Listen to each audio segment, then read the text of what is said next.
Hey everybody, just wanted to give an update. Coming back from the racetrack last week down at Roebling Road in Savannah, Georgia with NASA Southeast. We were involved in a not so fun accident. As you can tell, the car here took a little bit of a beating and the whole trailer was involved. I'll kind of go over what happened real quick. As we were coming back up I-26 in North Carolina, hit a really rough stretch of road. They have been doing some construction there. The little sections, they've been cutting them out, putting concrete in and stuff like that. It's kind of a little patchwork of bumpy road. And the truck started bouncing. Ended up blowing the right rear airbag in the suspension on the truck, the big toter home over there. I blew the right rear airbag. At the same time, when it did that, the trailer bounced straight up off the hitch. Safety pin was still in. It's a 2 5/16 ball, correct size ball for the hitch. It just came off, ripped the safety chains, tore the plug, the electrical wiring plug, ripped it right out, tore it actually in half. And trailer went off the side of the roadway and struck a truck that was parked there, unoccupied. Luckily, nobody was hurt. That's the one thing I'm happy about. Nobody was hurt this whole thing. Struck a truck. It had a crash bar. It was a cone truck for some tree company. Had been doing work on the side of the interstate. They weren't working.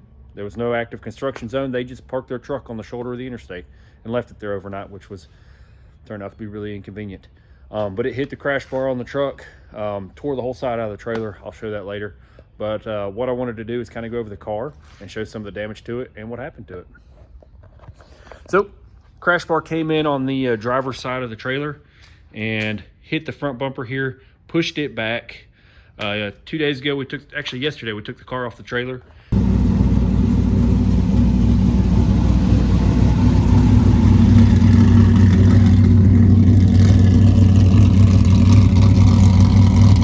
And had a look at it, and it actually fired up. The only fluid that seems messed with is it popped the cap off the brake reservoir up against the firewall there, and the whole inside bottom of the trailer is coated with brake fluid everywhere. But going through here, you can see this is kind of the front structural part of the car. All this green here is just kind of a bumper support to build the front end of the car and give it some structure. We pulled a lot of it out with the winch when we pulled the car out, but here is the front bumper, and you can kind of, I think this is disconnected. Here's that front bumper. It goes all the way around and is welded to this bar right here, and then it actually bolts back to the actual structural part of the car. It bent this around, and it is, I think it says on here somewhere, 1 3/4 inch round steel. There you go. It bent that like nothing. And this front part here bent back into the intake, kind of the air intake for the front of the car. Messed it up. Nothing, I think, that can't be fixed with a little bit of work. Nothing's terrible on it, but we're gonna have a look at that. Then the hood pin bracket here, as you can see, it's kind of out of shape.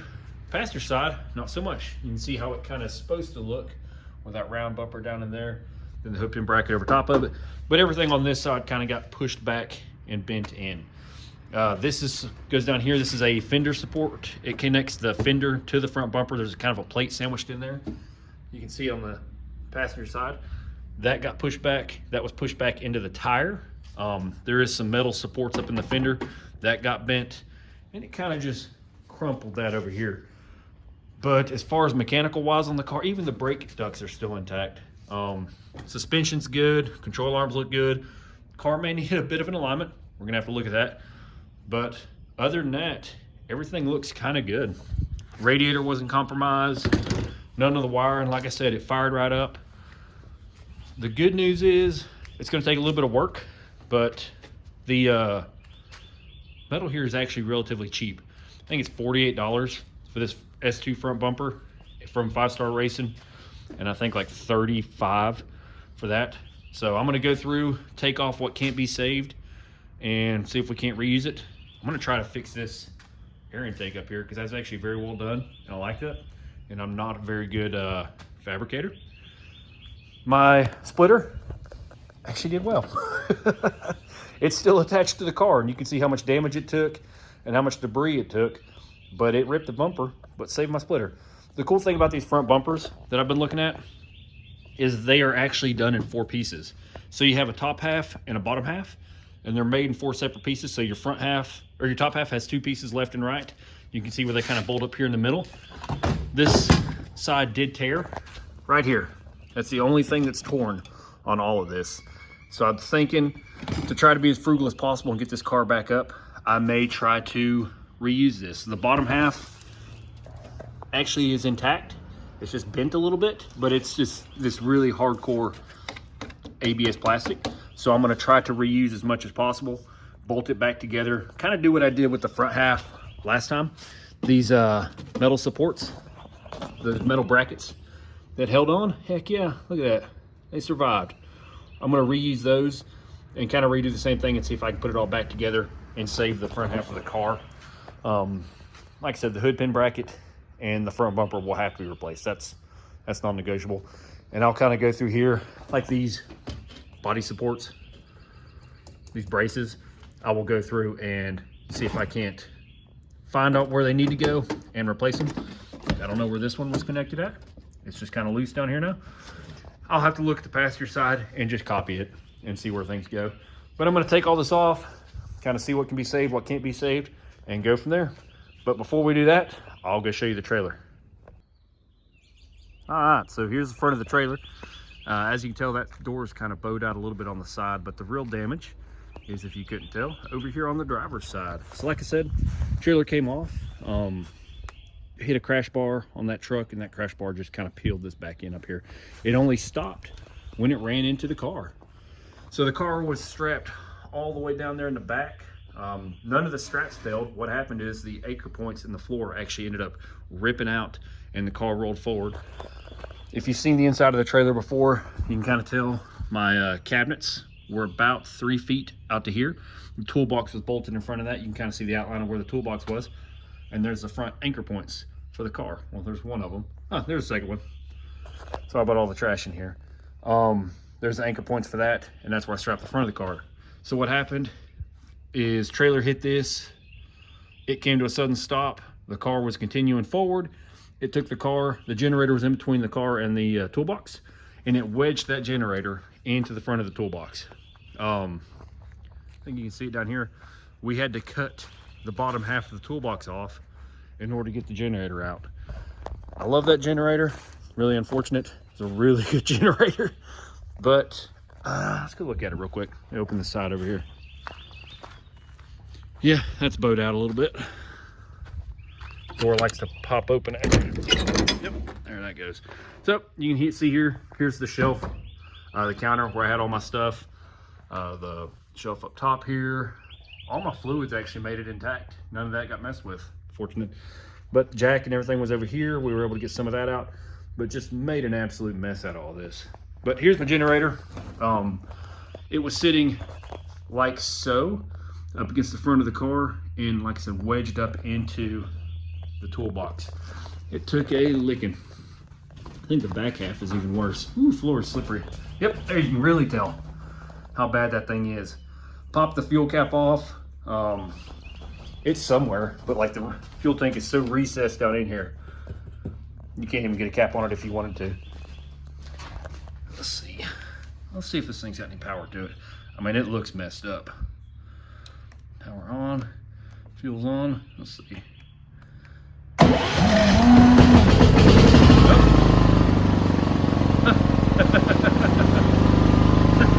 Well, that's cool. Way to go, Predator. Look at that. Count me impressed. It was saying there was output, so I'm going to play with this thing and see if this thing still works. Because if so, that is impressive. Kudos to them. That was my $1,000 Harbor Freight generator. Damn, that really impressed me. The Predator 5000. God, I love that generator. And I'm gonna see if I can't get that thing running again, because I mean, it may not look like much, but if it runs, it runs. I'll have to take the plastics off of it, even rip the back handle off, and see what we can do with it. See about securing the fuel tank. I'll take the panels off, make sure the engine's not leaking oil or anything. But kudos to that. That was cool. +1 for Harbor Freight Predator generator. That was neat. Yeah, we took a bunch of the trash, put it back there. There's my actual toolbox that we cut the legs off of.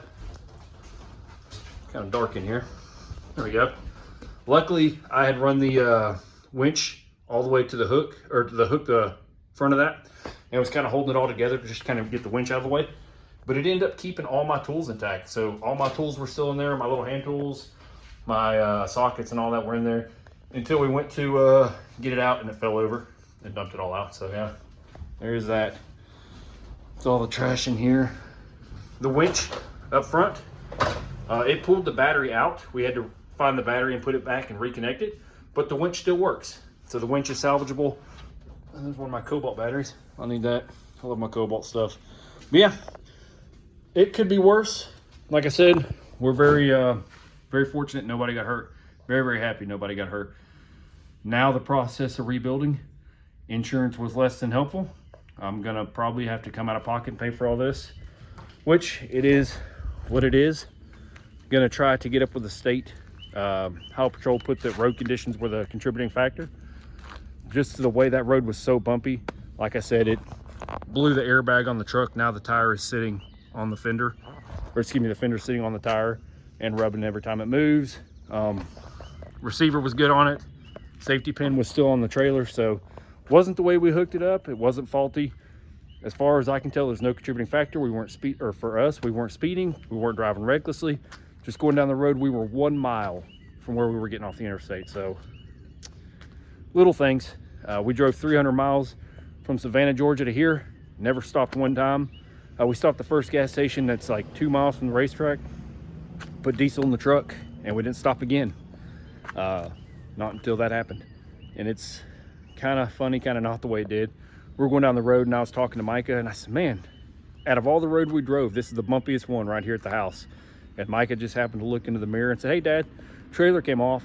And he was so calm about it that I thought he was kidding. I said, no, it didn't. He said, yeah, seriously, the trailer came off. And I looked and I didn't see it. The marker lights on it, it was dark. I didn't see the marker lights on the trailer. So I pulled over and took off, and we ran probably like a quarter mile back and found the trailer up against that truck, which I was most worried that somebody had ran into it and hurt themselves, which I was super happy that nobody got hurt. It is what it is. We're gonna deal with it. And I'm gonna try to take a couple videos of rebuilding this car, get it back on the road. Turns out I was checking the point standing, which I probably shouldn't have done, and got excited because we're #1 in points, season points for the GT series, or GT class with NASA Southeast. So that was kind of exciting. This is my first full season, and we're #1 in points. Car looks salvageable. I'm gonna try to save it and spend as little money as possible to get it back on the road. But I'll take you guys along and film as much of it as I can. Thank you.